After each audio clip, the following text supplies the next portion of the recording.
Hello, everyone. My name is Robin. I'm a PhD fellow at Aalborg University, and I'll be presenting this joint work between me, Mahmoud, and Petar. This work is about using ray tracing, a ray traced digital twin, to augment the estimation of channel statistics. One of the key points of this work is to try and avoid the time intensive and resource intensive procedure that is to calibrate this ray tracing simulator. So instead of going through the process of obtaining many spatial samples and using that to determine the material parameters and the position of all the objects in the scenario, we use a set of measurements at some points together with an uncalibrated ray tracer obtained from satellite pictures to implicitly calibrate the ray tracer and use that to increase the prediction performance of these channel statistics. Yeah. So the agenda is as follows. First off, we have an introduction of the both system and problem statement. Then we describe the scenario where we have some data from a measurement campaign, and we show the digital twin we have established for the geometry that we are going to use. Then we'll talk about how we predict this channel power and how that we're going to use for an ultra low latency, high reliability or low latency communication scenario. We use this channel power estimate to pick a rate that satisfies some constraints that we've set. And then in the end, we have some conclusions. So for this work, we consider an ultra reliable low latency communication scenario. And in this scenario, due to the stringent latency requirements, it's not necessarily feasible to go through conventional channel estimation procedures. Nevertheless, the transmitter has to pick some data rate, and it's important for us that this data rate satisfies some reliability constraints. And of course, we want to minimize the latency.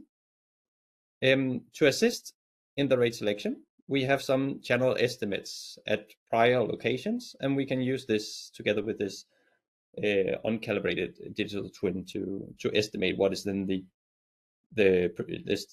the statistics of the channel power at the new location that we add.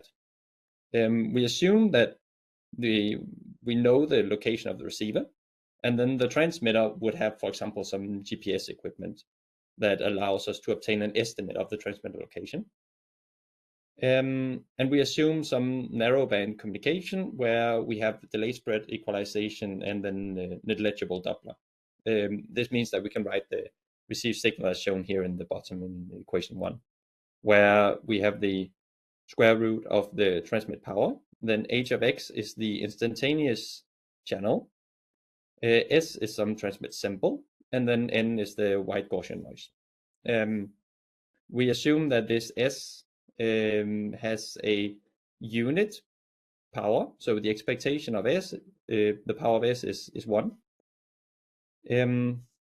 which means that we can write the signal to noise ratio in this form here, where ptx is of course again the transmit power, and this is the instantaneous power of the channel for some given position x, and then below here we have the noise variance of the signal noise, the additive white Gaussian noise. And if we were to know the exact instantaneous signal to noise ratio, this problem would be easy to solve. We would simply just pick some rate that is lower than this R max, which is the bandwidth times log 2 of 1 plus the signal to noise ratio. But the issue is we don't know the instantaneous signal to noise ratio, so we have to do something else. And the reason why we don't know it is because we actually don't know what the instantaneous channel state information is. It's a random variable in this case, and it's in part due to imperfect channel estimation. We also might have some dynamic changes of the environment, and due to the latency and time requirements that we have, we also have an inaccurate position estimation. But if we were to obtain some distribution of age, we can pick a data rate that ensures some sufficient level of reliability. So say that we want a outage probability defined as the probability that we pick a rate which is higher than the maximum rate the channel can support. We want to limit that, the outage probability epsilon, to be some low number. This in turn means that we should pick the rate that we transmit at to be lower than the bandwidth times log2 of 1 plus the signal to noise ratio, where this p epsilon is the epsilon quantile of the instantaneous channel power. So in other words, epsilon is the probability that the p epsilon is greater than the instantaneous channel power. Yes. So our goal is to obtain some accurate estimate of this channel power quantile p epsilon. And this can be done either by measuring the channel many times, and then based on these many measurements for one point, we can construct an empirical cumulative distribution function of the channel power. And from this CDF, we can find out what is the channel power quantile. An alternative, this first method takes a long time, and due to the latency constraints that we have, this is not a feasible method. Another option is to combine just a few spatial samples with a channel model. The downside of this approach is that we are reliant on the fact that this channel model that we use is accurate, which means that we are susceptible to channel model mismatch. The third approach is to use frequency as a proxy for space, and then a single or a few wideband channel measurements, and based on these construct the channel power CDF. And so we just send a single, do a single channel estimation procedure over a wideband, and then we can obtain this power quantile that we need. And now if we have the power quantiles for select points in space, then we can use this to extrapolate some channel statistics map, which we then can use to pick the rate going forward.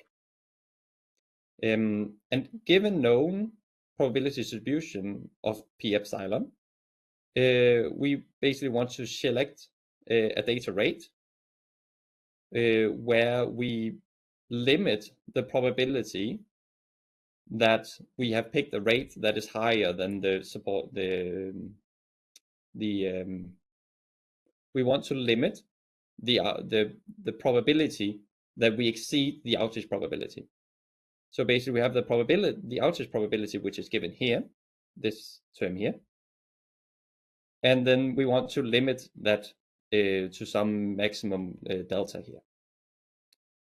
And we want to pick the maximum rate where we still satisfy this constraint. If we were to pick the rate only based on the expectation of this p epsilon, that would mean that half of the time, if we had an unbiased estimator, that is, we would have a 50% probability of not satisfying the reliability constraint that we set. Whereas if we set, for example, delta to 10%, then picking the data rate like this, we only in 10% of the scenarios we would exceed the reliability constraint that we set previously. Okay, so we want to pick the rate given like this, which means that the rate for some epsilon and delta should be less than the bandwidth times log2 of this here, where this p of epsilon delta is the delta quantile of p epsilon. So in other words, delta is the probability that this P epsilon delta is greater than the P epsilon, which is the quantile of the power for a given point. Now, we would like to work with normally distributed variables, that because we want to use this Gaussian process to extrapolate this map. So what we do is we take the logarithm of the power, which gives us a more Gaussian-like distribution. So assuming that this logarithm of the power quantile is normally distributed, then we can select the rate like this.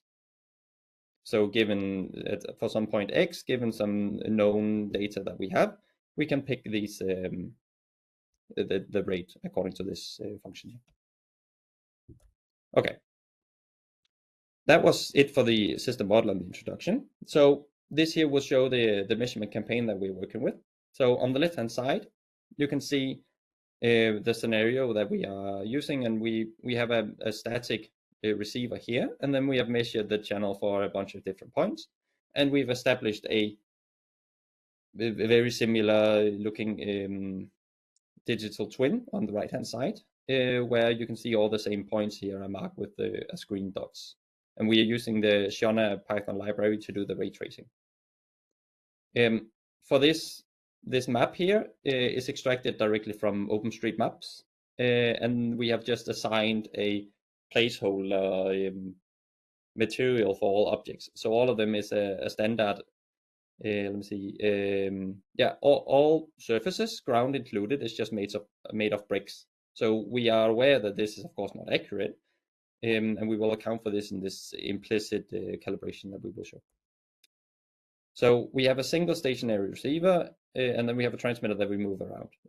We have omnidirectional antennas and 127 transmitter locations. And for each location, we have 8,001 equidistant frequency domain channel samples. So this makes out these wideband channel estimations that we have. And the bandwidth is from 2 to 10 gigahertz, meaning that we have a frequency resolution of 1 megahertz. And again, the geometry is from OpenStreetMap, and then all surfaces, ground included, is made from bricks. So first off, we want to show that at least in the ray tracer, the assumption of using frequency as a proxy for space, we show that in at least the simulator, it's a quite accurate assumption. So here we show that if we pick a point and then move that point around, the transmitter around that point in the vicinity of a few wavelengths, and then obtain a lot of channel estimates, and then we plot this CDF, and we do the same just for the center of this circle of a few wavelengths, and then do a wideband channel measurement, and then plot again the channel power for these two. We can see they are very similar, meaning that we obtain very similar distributions of the channel power, whether we vary the location or we do a wideband channel measurement at the center of this area. And this is when the transmitter and receiver are close to each other.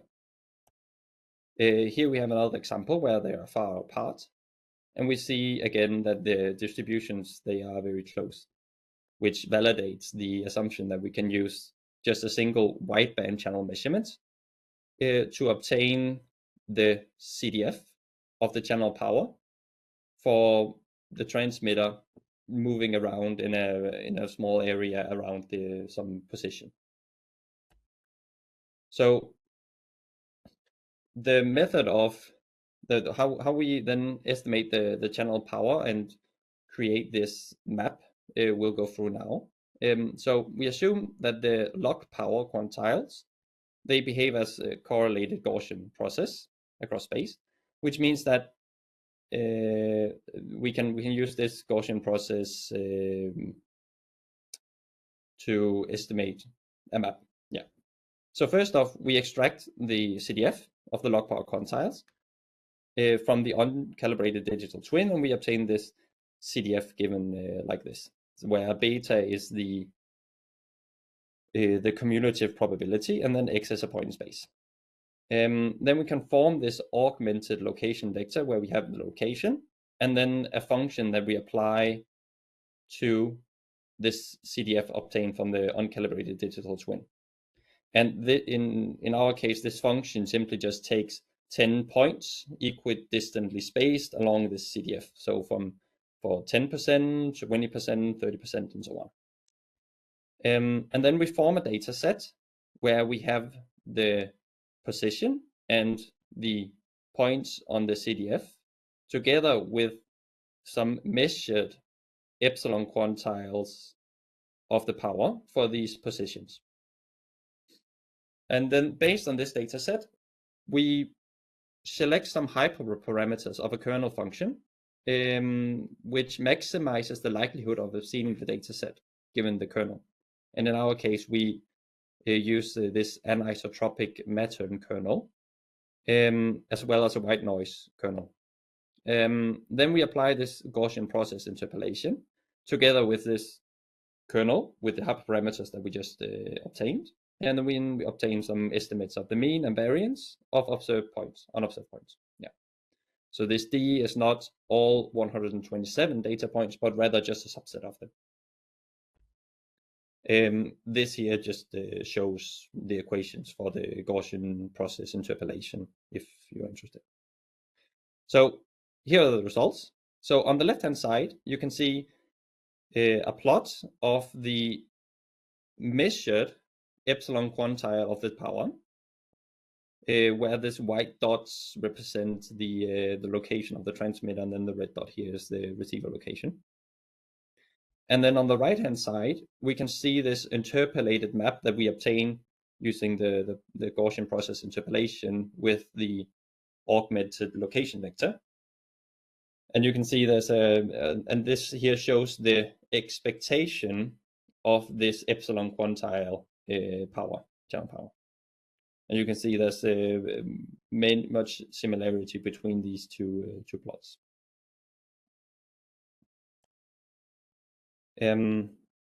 We compare 3 different methods.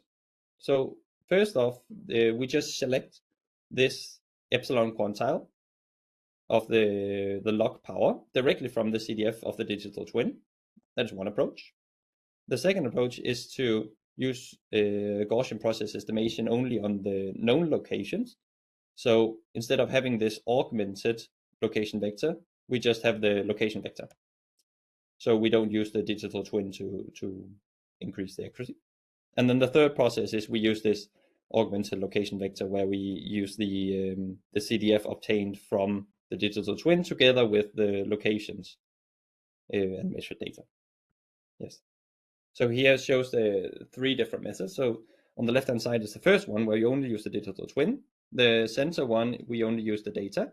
And the third one, we use the data and the digital twin. And it shows the absolute error in the epsilon quantile of the power. And the goal is to have as much black as we can. And you can see the one on the right-hand side is the darkest of the 3 plots. We can see a huge error in the top right corner of the ray tracer, whereas when we use the data and when we only use the Gaussian process interpolation based on space, we can see that we don't have as much error up here. And in our case, most of the error, in the third case, most of the error up here in the top right is close to 0. The Gaussian process interpolation gives an estimated mean and a variance of this epsilon quantile. And this means that, as we showed previously, we can pick the data rate to satisfy some probability that we we want to limit the probability that we overestimate the quantile of the power, and we limit the probability of overestimating the power to this delta here. So we can define the normalized data rate as being the true rate that you can obtain with an outage probability of epsilon. You divide that, you take the one selected for the algorithm, the equation above here, and then you divide it by if the rate that would give you the exact outage probability of epsilon based on the measured data. Yeah. And this shows here that if you only use the location interpolation, which is the baseline here, and this blue line is the proposed method with the location, the augmented location vector, where you use both the location and the uncalibrated digital twin. The goal here is to hit this point here of 10%, which is the limit that we've set for the probability of exceeding the outage probability. And then we select an outage probability of 1% here. So you can see both methods, they actually are very close to this 10% mark that we have set as the limit. And we can also see that our proposed method is further to the right, meaning that we are able to select a higher data rate in many of the cases while satisfying the same reliability constraints that we've set. Averaging over all the locations, we can see that we are able to supply approximately twice the data rate while satisfying the same reliability constraints.